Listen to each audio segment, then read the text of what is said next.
Maître Charles Omambolo Seke, nous savons que vous intéressez beaucoup au secteur de la santé et nous avons appris que vous avez mené une étude sur la corruption dans le secteur de la santé. Pouvez-vous nous en dire plus? Oui, merci beaucoup. Le rapport est là. C'était à la demande de Transparency International qui a sollicité la Ligue congolaise de la lutte contre la corruption, en sigle la Ligue Coco, pour mener une étude sur l'évaluation des risques de corruption dans le secteur de la santé publique en RDC. Et l'ICOCO a fait appel à recruter un consultant. J'ai été sélectionné parmi ceux qui avaient postulé pour mener une étude.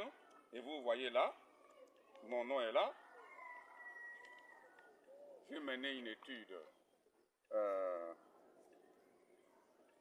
en coordonnant la recherche d'une équipe internationale et nationale pour descendre sur terrain et évaluer les risques de corruption dans le secteur de la santé.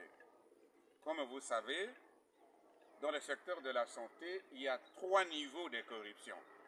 Le premier niveau, c'est la grande corruption, des grands détournements de fonds qui peuvent se faire soit au niveau des autorités les plus élevées du secteur ou d'autres autorités qui ont de l'emprise sur le secteur.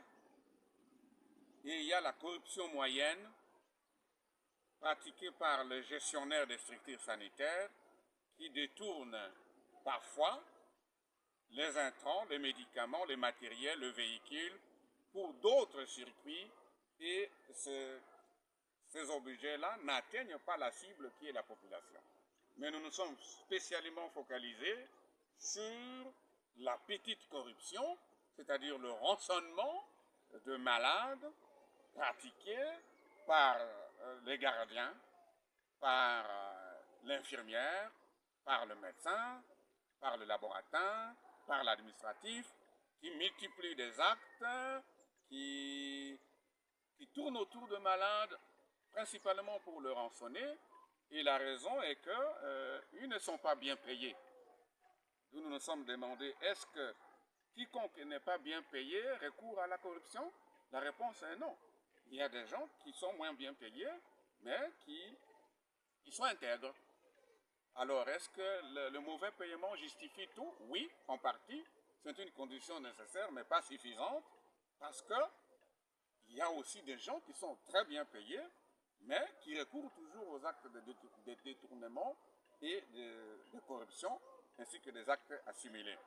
Donc, la principale observation, c'est que les vulnérables, les personnes à revenus faibles, n'ont pas accès aux soins suite au détournement que nous avons décrit si haut. Voilà. Merci beaucoup, Maître Charles Omambo, pour cette étude vraiment très importante et qui était basée sur les axes suivants. Vous avez parlé de l'accès aux soins par les malades, recrutement des personnels de santé, l'approvisionnement en médicaments, l'inspection et le contrôle des structures sanitaires. Comment avez-vous procédé pour mener cette étude? Oui, c'est une étude scientifique, donc il y a une méthodologie. La première étape, c'est de concevoir l'étude. La deuxième étape, c'est de concevoir les outils d'enquête. Troisième étape, c'est de parcourir la revue de la littérature, c'est-à-dire les lois, les règlements du secteur, les différents rapports précédents et tous ceux qui ont écrit sur la corruption en général et la corruption dans le secteur de la santé en particulier. Après, nous avons regroupé notre équipe de travail sur terrain pour distribuer les instruments, les récoltes de données, c'est-à-dire les fiches. Et nous avons procédé par des contacts individuels aussi, des entretiens de groupe, des entretiens individuels, ou alors la récolte par des fiches.